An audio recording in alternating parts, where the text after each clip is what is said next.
Hey guys, welcome back to MMA Library. Today in MMA and UFC news, Michael Bisping recently responded to comments made by Justin Gaethje. Gaethje called Michael Bisping biased for his commentary on the UFC 286 main event between Leon Edwards and Kamaru Usman. Gaethje said Bisping should have been nowhere near a microphone during the fight. Following this, a fan tweeted at Bisping saying, "I listened to the commentary during the fight, and Gaethje has no basis for his opinion. From before the fight, during the fight he was very non-biased. After, you could see he was jubilant and happy, as he should be for a fellow Brit. This win was legendary and huge. Bisping was good."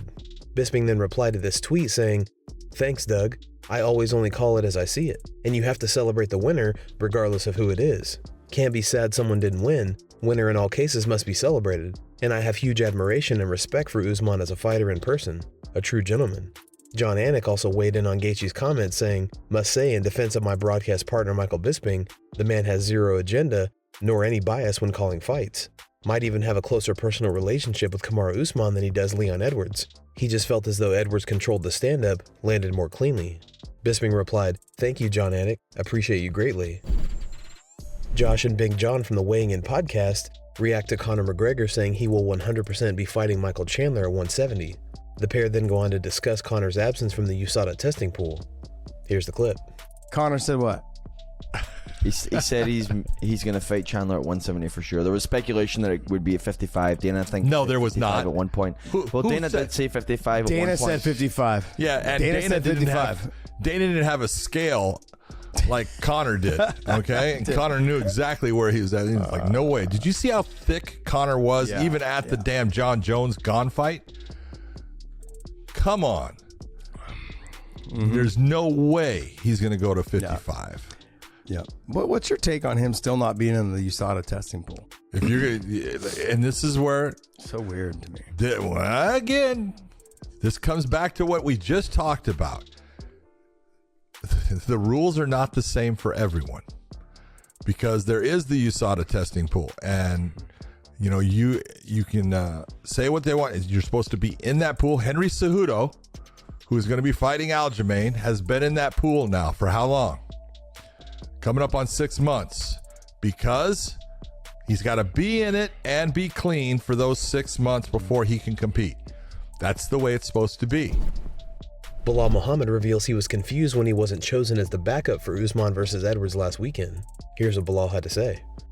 Man, yeah, honestly, it's been a real challenging, probably like last 4 weeks, because you're trying to figure out what's going to happen, and it just didn't. None of it really made sense. None of it was really clicking with how it all was going down. And we were trying to get the backup role. We were trying to get the Colby fight, and it was always, oh yeah, you and Colby this date, you and Colby for tough, you and Colby May 6th, and then all of a sudden it was like Colby wasn't responding. So then we were like, all right, well, let's try the backup role, and they were like, oh well, no, they're not gonna have a backup.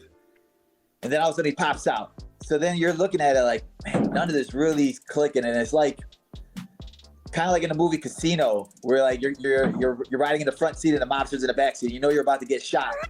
You're in a bad spot right now. Something bad's about to happen, and you're like, man, what did I do? Like, where did it come from? But I'm just glad that people are starting to notice it now. I think people realize it, and like you said, even if you're not a fan, you have to respect the work I put in, the stuff that what I've gone through. I'm on an 8-fight winning streak. Colby Covington is open to a potential fight against Conor McGregor in the future if he's able to take the welterweight title from Leon Edwards. Here's what Colby had to say. If he gets past Michael Chandler, do you think you and Conor come together for this huge fight? I think it's definitely a possibility. What the things that Conor's done, are unmatched in the sport. No doubt about it. He's done the most iconic things in the sport. And the beautiful thing about Conor is like all the things he's done, like no one thought he was going to do them. Like he's unpredictable. I mean, if you would have told me he was going to knock some guy out in 9 seconds or whatever he did against Jose, like no one could have predicted that. So he's unpredictable. He could do anything on a moment's notice. So that's not a guy you take lightly. He's a very dangerous and bad man. And it's a potential fight that could potentially happen down the road. Everybody knows I'm the biggest star right behind him in the company right now. So if we did want to do a pay-per-view, I mean, it would be such a blockbuster fight. I think it would be, honestly, the biggest pay-per-view seller in UFC history. Probably around 2 million buys, to be honest. Aljamain Sterling reveals he's been watching clips of Henry Cejudo's previous fights and believes he's found a few weaknesses in Cejudo's game. And I did notice in the Demetrious fight that he did the karate style very much in the beginning, and then as the fight kind of went on and Mighty Mouse started to pick him apart with the leg kicks, he started to switch. I know he had the drop foot in the first round, like the first kick that DJ threw, but just looking at how he changed his stance and then he started to get more square and started to really look for those wrestling takedowns.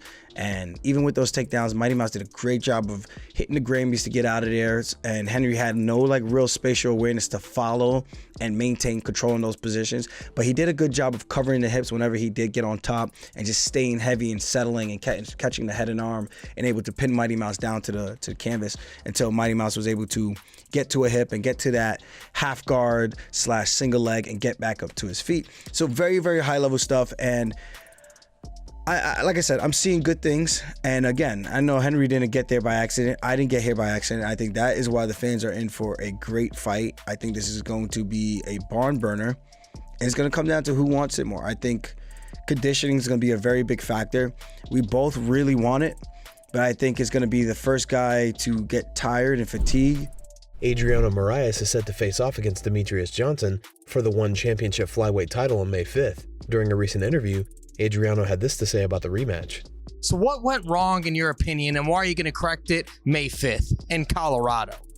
Yes, man. Demetrious Johnson is one of the most like smarter fighters inside like the MMA like mainstreams. You know what I'm saying? Like he's a great fighter, and I got caught in my last fight in the fourth round, and he fought really good. He's one of the greatest of the world, and no sad stories. You know, I just wanna come over with everything that I have and get my belt back.